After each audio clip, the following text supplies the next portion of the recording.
नाजरीन आदाब। मुअर्रखा 26 अक्टूबर 2024 मुताबिक 22 रबीउल उस्सानी 1446 हिजरी के अवधनामा वाइस एडिशन में आपका खैर मकदम है। पेश खिदमत है अवधनामा में शाये खास खबरों की तलखीस। ज्ञानवापी मस्जिद तनाज़ी से जुड़े एक अहम मामले में आज हिंदू फरीक को शदीद झटका देते हुए वाराणसी कोर्ट ने हिंदू फरीक की उस अर्जी को खारिज कर दिया जिसमें ज्ञानवापी के बाकी बचे हिस्सों का ASI सर्वे कराने का मुतालबा किया गया था। अर्जी को खारिज करते हुए अदालत ने कहा कि ज्ञानवापी के बचे हुए हिस्सों का ASI सर्वे नहीं होगा। हालांकि हिंदू फरीक ने अदालत के इस फैसले को हाई कोर्ट में चैलेंज पेश करने का अज़्म जाहिर किया है।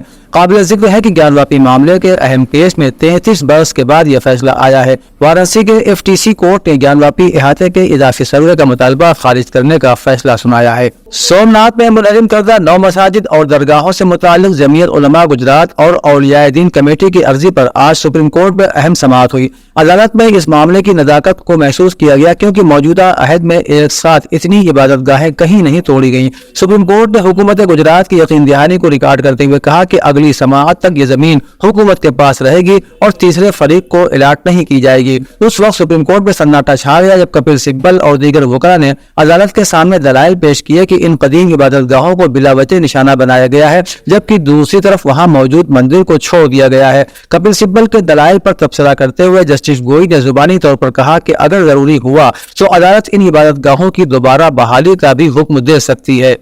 वज़ीर आज़म नरेंद्र मोदी ने हिंदुस्तान को दुनिया के इस्तेहकाम, तसलसल, एतमाद और शफ़ाफियत के लिए एक मजबूत बुनियाद करार दिया है और जर्मन सनत से हिंदुस्तानी हुनर और इख्तिरा को अपनाने और एक बेहतर मुस्तकबिल के लिए अपना ताउन यकीनी बनाने पर जोर दिया है। मिस्टर मोदी ने यहाँ जर्मन चांसलर ओलाफ शोल्ज़ और वाइस चांसलर डॉक्टर रॉबर्ट हाबेक की मौजूदगी में जर्मन बिजनेस की एशिया पैसिफिक कॉन्फ्रेंस से खिताब करते हुए ये बात कही। हर कदम और हर महाज पर हिंदुस्तान और जर्मनी के दरमियान दोस्ती के गहरे होने पर खुशी का इजहार करते हुए उन्होंने कहा कि यह साल हिंदुस्तान जर्मनी स्ट्रेटेजिक साझेदारी का 25वां साल है। अब आने वाले 25 साल इस साझेदारी को नई बुलंदियां देने वाले हैं। सुप्रीम कोर्ट ने दिल्ली फसादात 2020 के मुलजिम शर्जील इमाम की दरखास्त जमानत पर समाअत करते हुए उनकी दरखास्त को मुस्तरद कर दिया। साथ ही दिल्ली हाई कोर्ट को हिदायत दी कि इस मामले में जल्द से जल्द समाअत की जाए।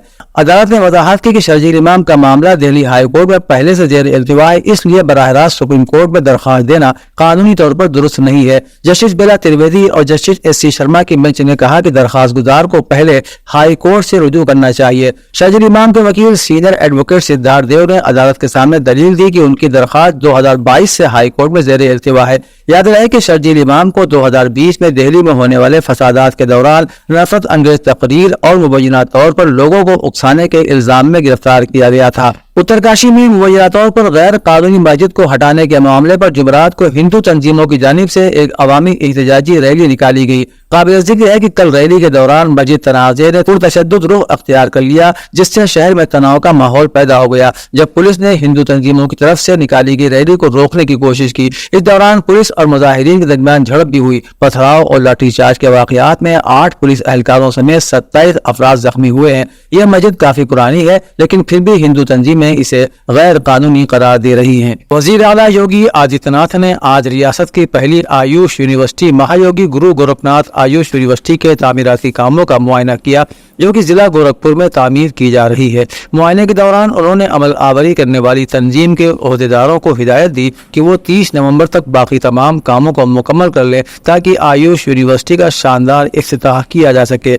मुआयने के दौरान उन्होंने सबसे पहले आयुष यूनिवर्सिटी की इंतजामी इमारत की तामीर की फिजिकल प्रोग्रेस के बारे में मालूमात हासिल की। वाइस चांसलर ने वजीर आला को बताया कि अस्पताल भी इंतजामी इमारत में वाक़ई है, लिफ्ट की तनसीब और कुछ हतमी तकमील का काम अभी बाकी है। वजीर आला ने कहा कि अगर मुकर्ररा मुद्दत में कोई गफलत हुई तो तामीराती एजेंसी के खिलाफ सख्त कार्रवाई की जाएगी। यूपी हुकूमत के वजीर डॉक्टर संजय निषाद और नायब वजीर आला ब्रजेश पाठक ने मुश्तरका तौर पर लखनऊ में प्रेस कॉन्फ्रेंस से खिताब किया। संजय निषाद ने कहा कि हमें एनडीए में सीटें नहीं बल्कि जीत चाहिए। निषाद बिरादरी को हुकूक की जरूरत है। बीएसपी एसपी ने रिजर्वेशन का मामला जेर इल्तिवा रखा। हम मुल्क और समाज के मफाद में सीटों का दावा नहीं करते। इस मौके पर नायब वजीर आला ब्रजेश पाठक ने कहा कि हम मिलकर लड़ेंगे और अपोजिशन को शिकस्त देंगे। अवाम इंडिया इत्तेहाद की पॉलिसी को पूरी तरह से समझ चुके हैं। एसपी हुकूमत में निषाद बिरादरी के लोगों को हरासा किया गया और खवातीन की इस्मत दरी की गई। उन्होंने कहा कि यूपी तेजी से तरक्की कर रहा है। योगी की قیادت میں ہر میدان میں ترقی ہو رہی ہے۔ انہوں نے کہا اپنا دل بھی ہمارے ساتھ ہے اور ہم ایک ساتھ الیکشن لڑ رہے ہیں۔ سماجوادی پارٹی کے قومی صدر اور سابق وزیر اعلیٰ اکھلیش یادو نے کہا ہے کہ بی جے پی حکومت ریاست کی اب تک کی سب سے کرپٹ حکومت ہے۔ بی جے پی کے لوگوں نے اتر پردیش کو پوری طرح سے کھوکھلا کر دیا ہے۔ ضلع سے لے کر ریاست تک ہر محکمے میں لوٹ مار جاری ہے۔ اکھلیش یادو جمعے کو کرہل اسمبلی حلقے کے چودھری ناتھو سنگھ یادو ڈگری کالج میں سابق وزیر سبھاش چندر یادو کے یوم پیدائش پر منعقد ہونے والے ایک پروگرام سے خطاب کر رہے تھے۔ انہوں نے کہا کہ اس حکومت نے کسانوں، نوجوانوں اور تاجروں کے ساتھ دھوکہ کیا ہے، بازاروں کو تباہ کر دیا گیا ہے، سڑکوں کی تعمیر انتہائی ناقص ہے، ٹھیکیدار اور اہلکار مل کر بجٹ کو لوٹ رہے ہیں۔ اکھلیش یادو نے کہا کہ بی جے پی حکومت جیسی بدعنوانی کسی نے نہیں دیکھی۔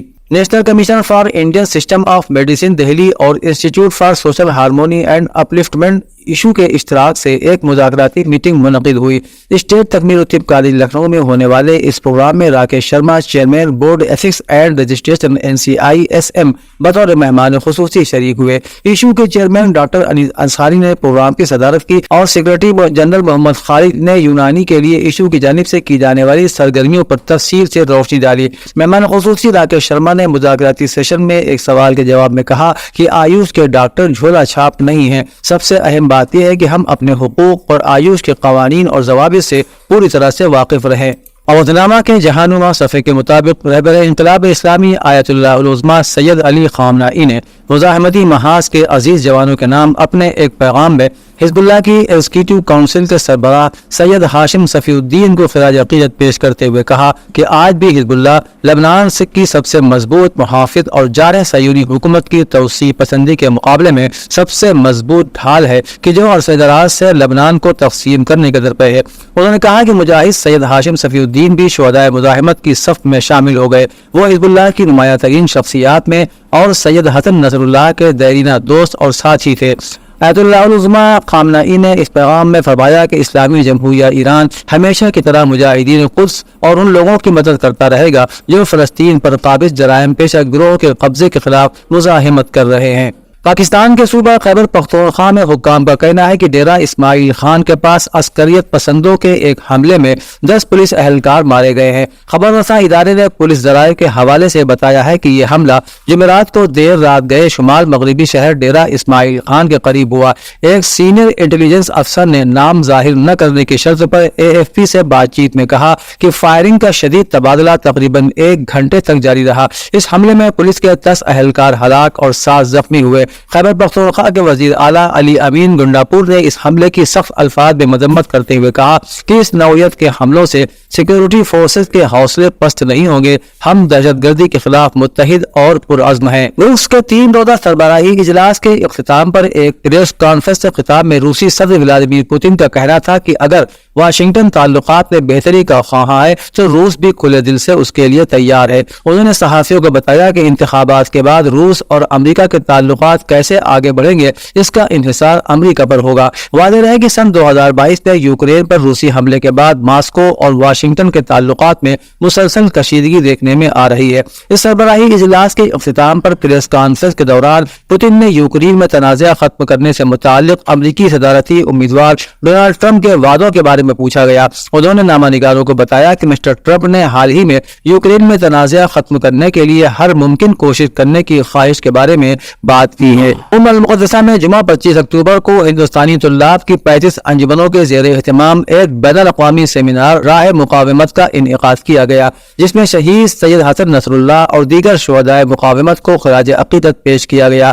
سیمینار کا مقصد اسلامی مزاحمتی تحریک کی اہمیت اور دینی و ملی شناخت کی حفاظت پر زور دینا تھا۔ سیمینار کا آغاز تلاوت قرآن کریم سے کیا گیا۔ اس کے بعد مولانا ندیم سرسوی اور مولانا عرفان عالمپوری نے مقاومت لبنان اور شہید حسن نصر اللہ اور بقیہ شہدائے مقاومت کے سلسلے میں اشعار پیش کیے۔ سیمینار سے خطاب کرتے ہوئے حجت الاسلام والمسلمین خالق پور نے سورہ ہود کی آیت فاستقم کما امرت پر روشنی ڈالی اور کہا کہ اس آیت میں قیام اور استقامت کی اہمیت کو بیان کیا گیا ہے۔ انہوں نے کہا کہ استقامت کا مطلب اپنی شناخت اور پہچان کو مضبوطی سے باقی رکھنا ہے۔